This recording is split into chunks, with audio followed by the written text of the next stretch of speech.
tiene que ver, y lo hago bien didáctico, bien simple, tiene que ver, vieron que hay algunas vacunas, por ejemplo la de la gripe estacionaria, que hay que darla todos los años, ¿sí? Eso es lo que indica que la vacuna es buena, da la seguridad para que no nos enfermemos, pero que esa seguridad que nos da dura un año. Al año volvemos a ser débiles y por eso hay que darse otra dosis. Mientras que hay otras vacunas, por ejemplo la vacuna de la fiebre amarilla, que es de por vida. Uno se la da una sola vez y queda protegido para toda la vida. Bueno, esto se mide, se empieza a medir en realidad en la fase 3, el nivel de eficacia, cuánto dura, etcétera, y principalmente es lo que se analiza en la fase 4. Por lo tanto, ya estas vacunas que están en este nivel, en el peor de los casos, lo que puede hacer es que haya una vacuna que sea más efectiva y que haga que no nos pase nada ante el virus, y en otras vacunas, a lo mejor que no son tan eficientes, puede hacer que se atenúe el virus y que en vez de agarrarnos, teniendo la vacuna colocada, en vez de que nos agarre con toda la dureza el coronavirus, que nos agarre como si fuera una gripe común, ¿sí? Pero en ningún caso nos puede hacer mal, no puede tener ninguna contraindicación, nada, ¿sí? Así que esto quería dejarlo bien claro. Y por otro lado, porque algunos también siguen discutiendo por qué esta cuestión del apuro, si todavía no está, etcétera, y algo también que es muy didáctico para que la gente lo entienda. Cantidad de habitantes en el mundo, 7.000 millones de personas. 7.000 millones de personas. No sé si pueden dimensionar la cantidad de personas que es eso. De las cuales, si tenemos en cuenta, como dijimos el domingo pasado, que las personas que se deberían vacunar serían las personas mayores, estamos hablando de 5.000 millones de personas a vacunarse. ¿Quién se puede imaginar la producción que requiere de un laboratorio o de los 10 laboratorios que están en fase 3 para hacer esa cantidad de dosis? Es imposible. Por lo tanto, por eso es que se empieza a trabajar a riesgo para ir generando un stock y que también se empiecen a generar compras, porque en realidad, si esperamos a que estén totalmente aprobadas para recién ahí ir a comprar, vamos a tener que ir a la cola. Ahí sí corremos el riesgo que nos agarre esta segunda ola que se vendría en el próximo invierno, como le está pasando a Europa ahora. Por eso es que las políticas públicas lo que hacen es planificar estratégicamente en ir generando distintos convenios, que también vamos a hablar en el encuentro de hoy, para ir generando esa cantidad de stock necesario. Por supuesto, no se va a utilizar ninguna vacuna hasta que no está aprobada, pero entiendan que el ciudadano común no tiene que estar pensando en eso, de cómo es la logística del país, porque en realidad la misma persona que ahora dice, no, yo no quiero saber nada, cuando se apruebe la va a querer. Y si las políticas de Estado son las mismas día a día del ciudadano común, no podría recubrir la necesidad de la gente. Por eso es que tiene que hacer estas cuestiones. El problema es que se socializó con la sensibilidad que hay en términos de pandemia, de que todo el mundo opine de cuestiones que hasta ahora no pasaba. Hasta el año pasado, cuando estaba la vacuna de la gripe estacionaria común, nadie se preguntaba qué país realizaba el desarrollo de esa vacuna, cuántas dosis se había comprado el país, etcétera. Por eso es que ahora todo el mundo discute cuestiones que hasta ahora no sabía, no entendía y no le preocupaba. Pero quiero dejar esto en claro para evitar estas problemáticas, ¿sí? Ahora sí, avanzando, aclarar también otras cuestiones, que se hablaba de cada una de las vacunas que vamos a hablar. Porque si bien hay 10 vacunas que están en etapa de fase 3, no quiere decir que sean todas iguales, ¿sí? Y no son todas iguales, recuerdan cuando hablamos de la estructura de tecnología de la vacuna, que es el soporte en el que está el elemento que nos previene de la enfermedad. Están las vacunas convencionales que están elaboradas o a través de virus inactivos, como pasa con la vacuna de la gripe tradicional, los atenuados, como pasa con la vacuna del sarampión o de la fiebre amarilla, y simplemente la base tecnológica es la proteína llamadas antígenos, ¿sí? Como pasa con el caso de la vacuna contra la hepatitis B. Ahora, la novedad que hay en este caso del coronavirus es que está el desarrollo tanto de Pfizer con el laboratorio alemán BioNTech y también el caso de la desarrollada por el laboratorio norteamericano de Moderna, que lo que traen es una nueva tecnología que trabaja en lo que se llama el ARN mensajero. ¿Esto qué es? Que le inyectan al cuerpo una hebra de de instrucciones genéticas. ¿Para qué? Para indicarle a las células del cuerpo cómo tienen que cambiar esta estructura del ADN del propio cuerpo para que fabrique estos antígenos que nos prevengan del coronavirus, ¿sí? Esto hace, como novedad, etcétera, que requiera algunas situaciones bastante distintas en cuestiones de logística, etcétera. Principalmente la que más se difundió tiene que ver con la temperatura de cómo preservar estas vacunas. Sí, entonces por eso hay que decir, y para que entienda la gente, por eso hay algunas vacunas que pueden ser almacenadas en situaciones normal, entre 2 y 8 grados. Hay otras que requieren que estén en un frío entre menos 15 y menos 25, y estas vacunas, que son las que trabajan con el ARN, requieren preservarse a menos 70 y menos 80. Este no es un dato anecdótico, porque en términos de logísticas, como siempre trato de hacer, no bajar toda la información aburrida de golpe, sino ir comentando algunas cuestiones, piensen que no solamente el Estado tiene que pensar en la economía de comprar la cantidad de dosis que requiere la cantidad de población y cuánto sale, ¿sí? Y tener el presupuesto para comprarla, sino también en la logística para distribuirla. Pensemos que somos un país muy grande, pensemos federalmente, hay un montón de lugares que no hay rutas de asfalto, por ejemplo. Hay pueblitos que están en el medio de la montaña y que a lo mejor hay que llegar a través de caballo. Entonces, esto es importante. Por eso también es que, no solamente por la cantidad de dosis que se necesitan, no se compran todos al mismo proveedor, sino que también, en caso que se quisiera, por ejemplo, comprar todas las Pfizer, no se podría llegar a todos los lugares del país manteniendo esta cadena de frío de los menos 80. ¿Sí? Por eso el Estado tiene que pensar en estas cuestiones. Ahora, sí vamos a ir al desagregado y a contar cuál es el estado de cada una de estas que decíamos que están en el fase 3. Por un lado, las ordené por país, porque en realidad es lo que están haciendo los medios, cuando uno dice la vacuna alemana, la vacuna norteamericana, rusa, pero van a ir viendo que en realidad es muy tirado de los pelos esto, porque hoy en día, con la globalización que hay, a lo mejor la patente o el desarrollo es de un país, pero en realidad lo fabrica un laboratorio de otro país. Entonces ahí claro, se nos complica decir de qué país es esta vacuna.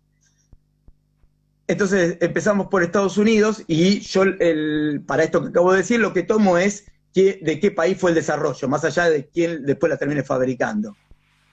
Hablamos de los desarrollos de Estados Unidos, tenemos primero la Pfizer, que es de Estados Unidos, pero que es desarrollada con el laboratorio Biotech de Alemania y Fosun Pharma, que en los tres casos, los tres laboratorios que desarrollan, estamos hablando de desarrollos privados.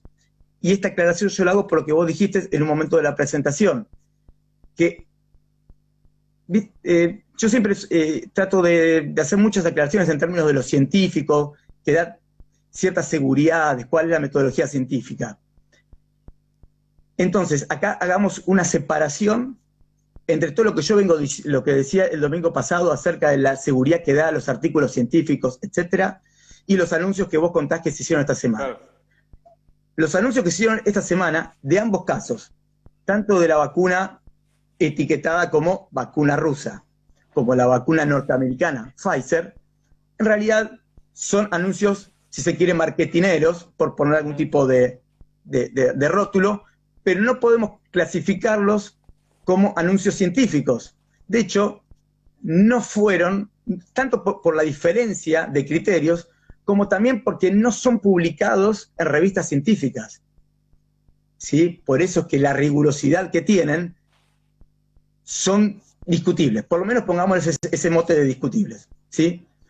Entonces, por eso digo, seamos cuidadosos con esto, y yo también voy a ir diciendo en cada caso qué desarrollo es privado y qué desarrollo es estatal. Porque también eso nos puede dar cuenta de esto cuando se decía, no, ¿por qué la rusa? Si la rusa es un negocio, y en realidad hay más posibilidad que sea un negocio si es de un laboratorio privado que si es de un Estado, ¿sí? Pero bueno, estas son cuestiones más discutibles, pero por eso está bueno ir contando de cada una todas las variables que hay. Entonces, les decía, la que se dice Pfizer, en realidad no es solamente Pfizer Estados Unidos, sino que también hay laboratorio Biotech de Alemania. La tecnología, como les expliqué, es una tecnología moderna, denominada ARN, se está utilizando en fase 3 se está probando, mejor dicho, sobre 43.538 mil voluntarios, bien digo. 43.538, no 1.000, hago esa aclaración, perdón. Estos 43.500 voluntarios están distribuidos en distintos lugares. ¿Por qué? Y nos retrotraemos a lo dicho el encuentro pasado. Como va aumentando y esto ya lo digo una sola vez y después se aplica en todas las demás vacunas, como va aumentando la cantidad de voluntarios a los que se le va probando, en la etapa 3 hay algo que se denomina, y algunos recordarán que lo dije el domingo pasado, que se llama estancia de puente. Esto quiere decir que no solamente tiene que aumentar la cantidad de voluntarios en los que se prueba, sino que también tiene que pasarse a tomar dentro de la muestra personas que no sean del propio país. ¿Por qué? Porque ya sea por el clima, por la cultura, por las características biológicas, etcétera, que puede tener un país, puede ser que difiera con los de otro país, con los de otro continente, cuando difiere mucho entre hemisferios, etcétera. Por eso es que en esta instancia, donde la prueba ya es mucho más grande, se busca también que se pruebe en poblaciones muy disímiles, ¿sí? Por esto es que este desarrollo se está probando en esta distancia, donde son, como les decía, 43.500 personas, se está probando en personas de Estados Unidos, Argentina, Brasil, Alemania, Sudáfrica y Turquía, ¿sí? De las cuales, como bien decías vos, este preciego que se abrió, de los cuales parte son de vacuna y partes son de placebo, se midió sobre 38.000 de esos 43.500, ¿sí? Y sobre eso, en realidad, me corrijo, sobre la muestra tomada, a 38.900 ya se le dio la segunda dosis recién el 8 de noviembre. ¿Sí? Por eso es que todavía no se puede medir cómo actuó esta segunda dosis. ¿Por qué? Porque algo que hay que aclarar es que en realidad la primera dosis, en realidad cubre todo lo que debería tener el desarrollo de la vacuna, y la segunda dosis lo que hace es potenciar esa defensa en el cuerpo. Por eso es que en realidad hay que esperar que pasen esos 21 días después que se da la segunda dosis para ver realmente esta eficacia de la vacuna. Al abrir el presiego en esta instancia, en realidad todavía no está el efecto de esta segunda dosis, sino que solamente se analiza sobre si los anticuerpos que generó la primera dosis, ¿sí? Esta es una de las aclaraciones. La otra aclaración que ya anticipé es que en esta vacuna se requiere que por 6 meses se puede conservar la vacuna entre los menos 70 y menos 80, que luego hay un estadio de 10 días que se puede conservar congelada, con hielo seco, luego se puede mantener entre 2 y 8 grados durante un solo día, y ya en temperatura ambiente solamente 2 horas. Esto que pareciera una pavada, tiene que ver con lo que anticipé, en cómo hacer la logística para que no se corte la cadena de frío. Otra de las vacunas, que sería la única otra alternativa que hay con esta tecnología de ARN, es la que desarrolla la compañía de biotecnología Moderna, junto al Institutos Nacionales de Cambridge, de Massachusetts, que también trabajan con la tecnología de ARN y sobre 44.000 voluntarios, ¿sí? En este caso, está más lenta la etapa de prueba. Se esperan que recién hacia finales de noviembre empiece a haber algún nivel de mediciones, de resultados finales. Y en este caso, sí, el logro que tuvieron, a diferencia de Pfizer, es que si bien al principio, al trabajar sobre la misma tecnología, requerían que esté entre menos 70 y menos 80 grados para que mantener la vacuna, lograron mejorar y poder mantener la vacuna a menos 20. Esto no es anecdótico. 50 grados bajo cero es mucha diferencia que puede ayudar a una mejor logística. Lo que tiene que la de Moderna se indica al día de hoy, todavía, ya digo, no está terminada, pero que el valor final va a ser mayor. Sería la vacuna más cara de las 10 vacunas que están en fase 3. Otra vacuna de las que está en fase 3, que también de desarrollo norteamericano y privado, es la de Johnson & Johnson. Esta es la que está más lenta, porque recordemos que en su momento, ante algunos inconvenientes que tuvieron los voluntarios, se había parado el desarrollo de la fase. Se está probando sobre 60.000 voluntarios repartidos entre Estados Unidos, Argentina, Brasil, Chile, Colombia, México, Perú, Filipinas, Sudáfrica y Ucrania. Esta, como les decía, como fue retrasada y fue interrumpida la etapa 3, recién se espera tener resultados para marzo del 2021. La otra que tenemos en fase 3, desarrollo norteamericano, es la que se denomina Novavax, ¿sí? Que esta, si bien el desarrollo es norteamericano, quien la está desarrollando, quien la está fabricando, es un laboratorio que se encuentra en Pontevedra, España, ¿sí? Y asociada a un laboratorio sueco. Fíjate ya cómo se empieza a complejizar esto de ponerle un rótulo de un país a una vacuna. Tal cual. En este caso ya la tecnología pasa a ser un desarrollo más común para el desarrollo científico y trabaja sobre proteínas recombinadas.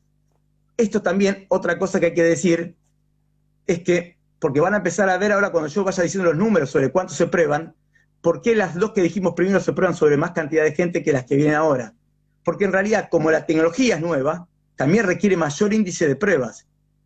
Todas las demás vacunas, que la base tecnológica ya está probada y aprobada, requiere menos pruebas, porque ya en realidad es una tecnología ya probada, ¿sí?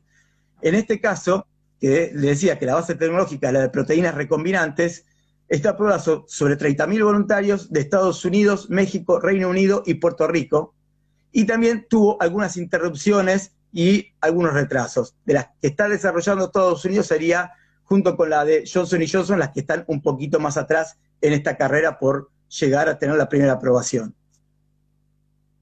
Pasando a otro país tenemos, a lo mejor la más conocida por nosotros, a lo mejor no con tanta publicidad, pero sí la más conocida por nosotros, que es el desarrollo del Reino Unido, que es la de AstraZeneca, junto con la Universidad de Oxford. El nombre es la AZD1222. En este caso, la tecnología es de adenovirus humano, se está probando sobre 43.000 voluntarios de Inglaterra, India, Perú, Brasil, Chile y Estados Unidos, pero para toda Latinoamérica el desarrollo lo está haciendo ya, como habíamos anticipado en otros encuentros, ya se está fabricando, se está generando stock de esta vacuna, se está desarrollando en el laboratorio argentino MabScience, ¿sí? Que está en Argentina. Argentina lo está produciendo. Algunos habrán escuchado que estaba también trabajando México en esto, pero en realidad México está desarrollando todo lo que es el packaging de las dosis. La parte de la vacuna en sí se está desarrollando por un laboratorio argentino, que no es por una cuestión de falsa modestia o de publicidad, pero sí es importante tener en cuenta que como las vacunas en general no las puede desarrollar cualquier laboratorio del mundo, porque requieren muchas normas de seguridad, porque tengamos en cuenta que como son virus atenuados, hay que trabajar mucho, y si en cualquier momento de ese trabajo se sale de control, podría generar un gran problema social, ¿sí? Entonces, se requieren internacionalmente muchos controles, y Argentina, gracias a Dios, o hay que reconocer un gran desarrollo tecnológico, está dentro de los países principales del mundo que pueden desarrollar este tipo de vacuna. Así que Argentina está haciendo este desarrollo para todo el mundo. Lo que tiene esta vacuna es una de las que decía al principio, que se puede conservar entre los 2 y los 8 grados y no requiere esta logística de las vacunas que nombré inicialmente con las de ARN. La otra vacuna, y nos mudamos a Rusia, es la que desarrolla el Instituto de Investigación Gamaleya, la Sputnik 5. Esta es de desarrollo totalmente estatal, no dije la anterior, es mixta, porque en realidad hay laboratorio privado, pero también estatal. En este caso, la tecnología es la de un adenovirus humano, quizás es una de las bases más conocidas y más probadas. Se está probando actualmente en alrededor de 50.000 voluntarios. En algunos casos, el dato que doy es muy específico, porque créanme que para dar este informe que estoy contando hoy, me tomé el trabajo de ir directamente, no es que tomo los datos de cualquier nota periodística, sino que fui a los papers, a lo que comunican cada uno de los laboratorios. Hay laboratorios que dan más informaciones y hay laboratorios que dan menos informaciones. Por lo tanto, de algunos casos tengo más información para contarles y de otros menos. Entonces, o en algunos dan el dato este genérico, entonces por eso no lo puedo precisar. Cuando digo alrededor de 50.000 es porque a lo mejor algunos hablan de 45.600, otros 48.000, y por las dudas no quiero dar un dato que es inexacto. Pero sí estamos hablando de alrededor de 50.000 voluntarios, que están repartidos entre Rusia, Bielorrusia, Brasil, Venezuela y Emiratos Árabes. Vuelvo a lo mismo, como notarán, en todos los casos son varios países y varían de distintos continentes por lo que contaba antes. En este caso, hay que decir que esta muestra parcial que contábamos que se tomó fue sobre 16.000 voluntarios, ¿sí? En la que se tomó para hacer esta apertura de una apertura parcial de ciegos y decir que tiene un 92% de eficacia. Y la conservación, como les decía, es de 2 a 8 grados. Las otras vacunas que se están desarrollando son 4 que pertenecen a China. Una es conocida como CanSino Biologic, que es estatal, es una tecnología de adenovirus humano y se está probando sobre 40.000 voluntarios en Pakistán. Sobre las 4 vacunas chinas no tengo mucho más datos para comunicarles que la tecnología utilizada y sobre cuántos voluntarios y de qué lugar son estos voluntarios. No hay mayor precisión ni de en qué temperatura son conservadas. Si uno puede calcular que como son virus inactivos o adenovirus humanos, debería ser esta conservación de 2 a 8 grados, pero por una cuestión de ser totalmente cuidadoso con la terminología utilizada, si no lo dice el laboratorio, yo no lo puedo asegurar, sí puedo inferenciarlo. Les decía entonces, en el caso de CanSino Biologic, son 40.000 de Pakistán. Después ahí está la Sinovac Biotech, que es virus inactivo, sobre 28.000 voluntarios de Brasil y Turquía.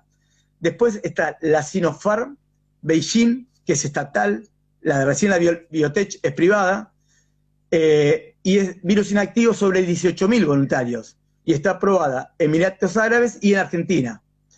Y la Sinopharm de Wuhan, también es estatal, es también virus inactivo sobre 16.000 voluntarios de Emiratos Árabes y Marruecos.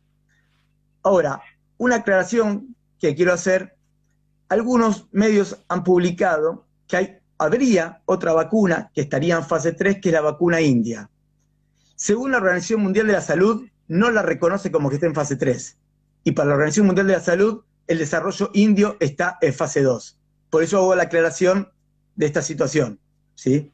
Y también por eso no hay mayor información de la vacuna india. ¿Por qué? Porque cuando está, como habíamos dicho también el domingo pasado, una vez que pasa fase 3, ahí se tiene que publicar en los artículos científicos de revistas internacionales los valores, los indicadores, las muestras, los procedimientos que tuvo la vacuna hasta este estadio, para que también sean los pares científicos los que la evalúen, ¿sí?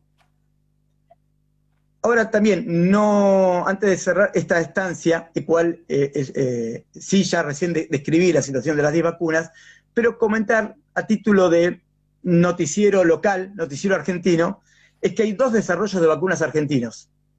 Están en un estadio muy incipiente, porque es preclínica, o sea, fase 0. Preclínica, recordemos que todavía no se prueba sobre seres humanos, pero por esto que decía antes, cuando hice la mención, el apartado de que es importante que tengamos un laboratorio argentino que esté desarrollando vacuna, me parece que también es importante decir que tenemos una vacuna que el soporte tecnológico va a ser de proteínas recombinadas, que está desarrollando la Universidad Nacional de San Martín, que es del Estado, y la otra, que el soporte, la tecnología, es proteínas recombinadas también, que lo está desarrollando la Universidad Nacional del Litoral en conjunto con un laboratorio privado que se llama Biotecnofe, ¿sí? Están en estadios muy iniciales, pero bueno, a lo mejor nos permiten en esta instancia, este año, tener que comprar, pero quién dice a lo mejor para el año que viene tener vacuna propia. Por eso es importante decirlo. Una aclaración antes de empezar a desarrollar todo el tema de cómo va a ser el proceso de adquisición de vacunas, etcétera. Sí, hacer esta aclaración que la anticipé antes, que en general son 2 dosis las vacunas. una primera dosis que le decía que genera el anticuerpo y una segunda dosis que sea 21 días después de la primera dosis, que lo que hace es potenciar estos anticuerpos. Ahora, empezamos a desarrollar la cuestión logística, ¿sí?, de compras. Hay 2 vacunas que ya iniciaron el trámite ante el ANMAT argentino. Una la de AstraZeneca, que inició los trámites el 5 de octubre, y la otra, la Sputnik 5, que lo inició el 2 de noviembre. Esto tiene que ver con lo que yo les contaba del proceso y la cantidad que necesitamos. Cuando hablamos de la cantidad que requerimos, primero hago una aclaración. La Argentina logró hasta ahora, de las 10 vacunas que están en fase 3, acuerdos con 4 vacunas, que es la que ahora voy a decir cuál es la situación de cada una de estas 4 vacunas. Estas 4 vacunas ya cuentan, se hace el convenio, porque cuentan con el aval de la Comisión Nacional de Inmunización. Esta comisión, para los trasnochados que quieren decir que si hay un oportunismo político o si es algún tipo de negocios, está conformada esta comisión por expertos independientes, ¿sí? No es personal, ninguno de estos expertos independientes de vacunas es personal del Estado, ¿sí? Después están los responsables en inmunología de cada una de las 24 provincias y está el representante de cada una de las sociedades científicas que tiene el país. Entre todos estos científicos son los que evalúan que, esto que decía antes, cada una de las 10 vacunas, como están en fase 3, publican todos los indicadores de su vacuna en revistas científicas. Lo que hace esta comisión es buscar todos estos indicadores, analizar todos estos indicadores, las muestras, etcétera. Cuando se genera algún tipo de duda, como ha pasado, para buscar mayor claridad, en términos más que nada, porque hay una realidad, Argentina es un país occidental, entonces nos cuesta más tener algunos datos con respecto a la vacuna desarrollada en Rusia, y por eso es que se viajó especialmente a Rusia. ¿Por qué? Porque también hay un tema. Muchas de las vacunas de los laboratorios norteamericanos, británicos, chinos, tienen su sede en Argentina. Entonces es más fácil levantar el teléfono o ir a la oficina que está en Latinoamérica y pedirle, bueno, necesito que me des tal tipo de indicación, que me des tal tipo de cómo es el trabajo que estás haciendo con la patente esta, cuál es la muestra, cómo es la composición de la muestra, sobre qué edades, etcétera. En el caso ruso no, porque no tiene sede en Latinoamérica. Entonces ahí por eso que se tuvo que viajar. Es tan simple como esto, no hay otra cuestión de oscurantismo para decir por qué se viajó, porque simplemente no hay ninguna sede local para pedir información y por eso tuvieron que ir a los laboratorios soviéticos para ver qué es lo que estaba pasando. Ahora, luego de esta instancia es que se empiezan a generar estos convenios. De estos 4 convenios, los 4 convenios son con la Sputnik por 25 millones de dosis. Recordemos que en realidad estas 25 millones de dosis serían para 12 millones de personas, porque son 2 dosis por persona. Con Pfizer se hizo un primer acuerdo de 1 millón. A ver, empiezo a decir las expectativas que hay, siempre potencial, porque como dijimos, ninguna cumplió la fase 3. Las expectativas que hay, porque como decía, de 40 y pico de mil voluntarios, en el caso de Pfizer, ya se terminó en 38.000. En el caso de Rusia, también sobre 40.000, estamos también en 36.000. Entonces, por eso es que se hace una proyección de que para fines de noviembre, principio de diciembre, podría estar el resultado terminado. Y en términos de la capacidad que tienen los laboratorios en producir vacunas, se calcula cuánto es la capacidad que nos pueden suministrar a nosotros, teniendo en cuenta también que cada uno de estos laboratorios también tiene preacuerdos con otros países, ¿sí? Entonces, los acuerdos que tendríamos sería con la Sputnik, estas 25 millones de dosis, capacidad para 12 millones de personas, que se calcula que estarían llegando, en caso de ser aprobadas, para diciembre.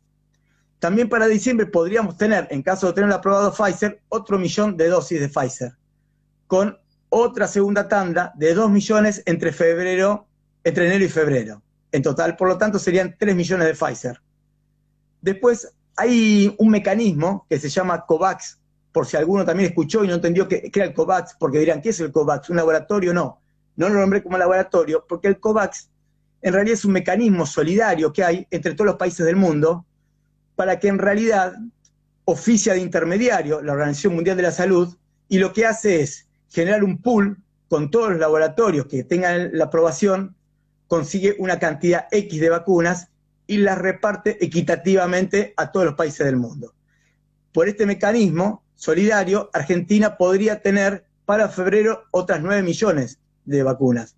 Pero ya les digo, no sería de un laboratorio en especial, sino sería de este pool de laboratorios que nos podrían dar, porque en realidad para la Organización Mundial de la Salud no importa si es rusa, norteamericana o dónde es, sino que son vacunas aprobadas y punto. Guille, te hago un paréntesis, perdóname. En nuestro país, ¿qué cantidad se necesitaría? ¿Está estimada la población de riesgo en cuanto a porcentaje? Sí, ahora déjame terminar con esto y voy a ese número, porque en realidad por eso quiero decir cuánto sería el total para responder a cuántas necesitamos. La cuarta es la de AstraZeneca, que es la que estamos produciendo nosotros.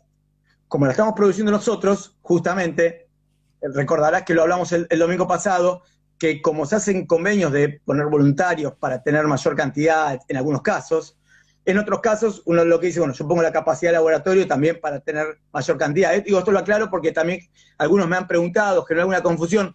No es que todos los países necesiten dar voluntarios para tener vacunas. Pueden no ofrecer voluntarios y tener vacunas igual. Lo que pasa es que, bueno, hay una cuestión de puja y negociaciones. Si yo produzco, tengo mayor cantidad o tengo mayor prioridad en cuestiones temporales, y a lo mejor otros países dicen, bueno, vos no pusiste voluntario, vos no ponen producción, bueno, si la querés primero te va a salir más cara, etc. Esta es una cuestión logística, ¿sí? Que por más que la vacuna se distribuya gratuita, no es que sea gratuita, alguien la paga, el Estado la paga. Entonces, por eso estas son cuestiones que se generan.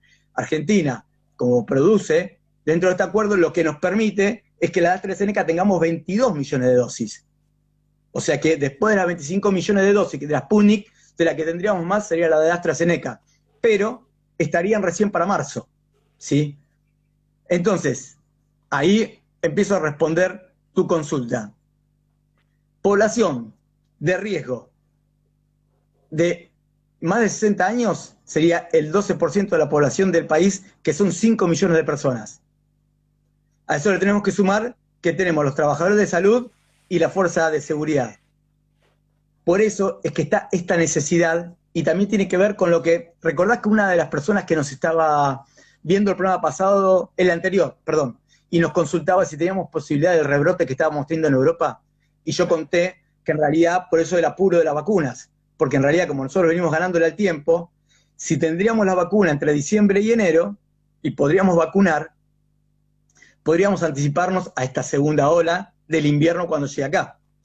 Ahora, por la cantidad de vacunas, la logística dice que entre estos 5 millones de personas que tenemos con personal mayor de 60 años, más el personal de salud y de seguridad, la logística de distribución y aplicación se calcula alrededor de entre 3 y 4 meses. Por eso es el apuro. Porque en caso de que tengamos la vacuna en diciembre, no es que la tenemos en diciembre, me pongo la vacuna 2 días después y a los 2 días me voy de vacaciones. Y estoy seguro porque tengo la vacuna.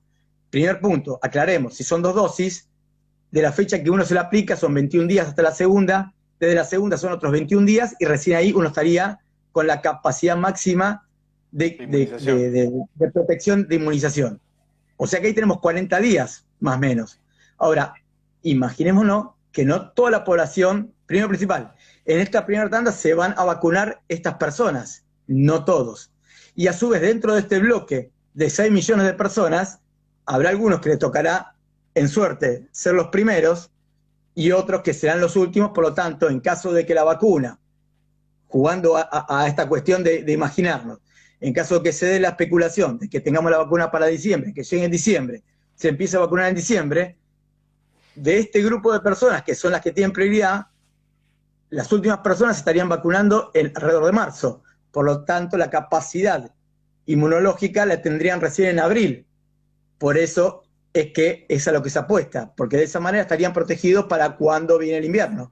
Ahora, el resto de los mortales, recién a partir de marzo, abril, empezaríamos a vacunarnos. Por eso es que también la adquisición es por cuota, llamémosle, porque en realidad con estas primeras que se compraría Rusia, se lograría dar a este primer grupo de necesidad, que serían las que entrarían en diciembre, y con las que empiezan a entrar en febrero o marzo se empezaría a cumplir con la otra cuota del resto de la gente, ¿sí? También por eso decía de la diferencia en las temperaturas, porque bueno, seguramente la de ser se administra en las grandes capitales que tienen otra capacidad logística y operativa, y a los lugares más recónditos del país irían las vacunas que no requieren esas cadenas de frío que son tan complejas, ¿sí? Claro.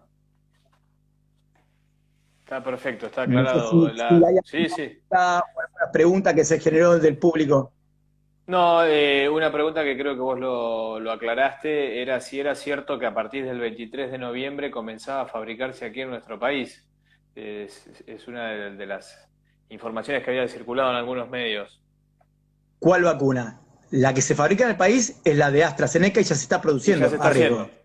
Ya se está haciendo. Sí, no a partir de noviembre, sino que ya se está haciendo. Sí, Porque en realidad, está claro. consideremos que en realidad se está haciendo para toda Latinoamérica. En realidad, ¿se entiende esto? Digo, no es que Argentina está produciendo los 22 millones que tiene asignados por convenio. Argentina tiene, el laboratorio que está en Argentina tiene que producir el requerimiento de todos los países que hicieron convenio con AstraZeneca. Argentina se va a quedar con 22 millones de dosis, pero no tiene que producir 22 millones de dosis, tiene que producir muchísimas más, ¿sí? Está claro. Y de hecho, un dato de color, si se quiere, pero porque tiene que ver con esto que me preguntabas de cuánta producción hay, la vacuna rusa, por la cantidad de población que tiene Rusia tiene que producir 140 millones, tiene 140 millones de dosis, tiene que producir para todo su país. O sea que imagínense la gran producción que tiene que hacer, porque no solamente tiene que producir para ellos, sino que para todo el mundo con los que hicieron convenio. Con los que hizo convenio. Por eso producir a riesgo y por eso que ya están produciendo, por más que no tengan el aprobado todavía. ¿Sí? Está claro. Guille, si querés te la dejo picando para la semana que viene, pero me interesa, es algo que me genera mucha intriga, con la experiencia de otras vacunas. ¿Cuándo se da el momento ese de la publicación en papers? ¿Es algo que se anuncia, se publica para ese mundo selecto científico que está al tanto y sabe en qué momento se hacen esas publicaciones? ¿O va a haber mucho más difusión, obviamente, por la expectativa que hay sobre esto? Eso como quieras. Si quieres te lo respondo ahora rápidamente. El tema Sí, es dale. así. En realidad, para que haya publicación científica hay que tener resultados. Por lo tanto, se publica cada vez que se termina una etapa de evaluación. Cuando se termina la etapa 1, en realidad cuando se puede terminar la etapa preclínica, se puede hacer un paper contando cuál fue la metodología, cuál fue la muestra, cuál fue el procedimiento y cuáles fueron los resultados alcanzados. Lo mismo pasa cuando pasa la fase 1, cuando pasa la fase 2. El científico, cada vez que termina una etapa de investigación, lo que hace es compartirlo con sus pares. ¿Sí? Entonces lo publica. En realidad, cuando uno lo publica, por eso yo te decía al principio del programa de hoy, la diferencia entre anunciar, uno puede anunciar sin ningún tipo de retrato, porque en realidad uno hace una conferencia de prensa y puede decir, y nadie le va a hacer preguntas técnicas. En cambio, cuando uno publica en un artículo científico, es evaluado por pares, y el artículo es evaluado antes de ser publicado. No es que va publicado cualquier diario, que uno se la da al periodista y el periodista lo publica. En realidad, el artículo científico es evaluado por pares, y dentro de la instancia de evaluación puede ser que diga, sí, el artículo es publicable, porque cumple con todo lo que dice, es probado, está todo bien. Puede ser que diga, no, este dato no está claro. Lo devuelvan al artículo para ser aclarado, o puede ser que digan, este artículo no es publicable porque es inconsistente. ¿Sí? Puede pasar cualquiera de esas tres cosas.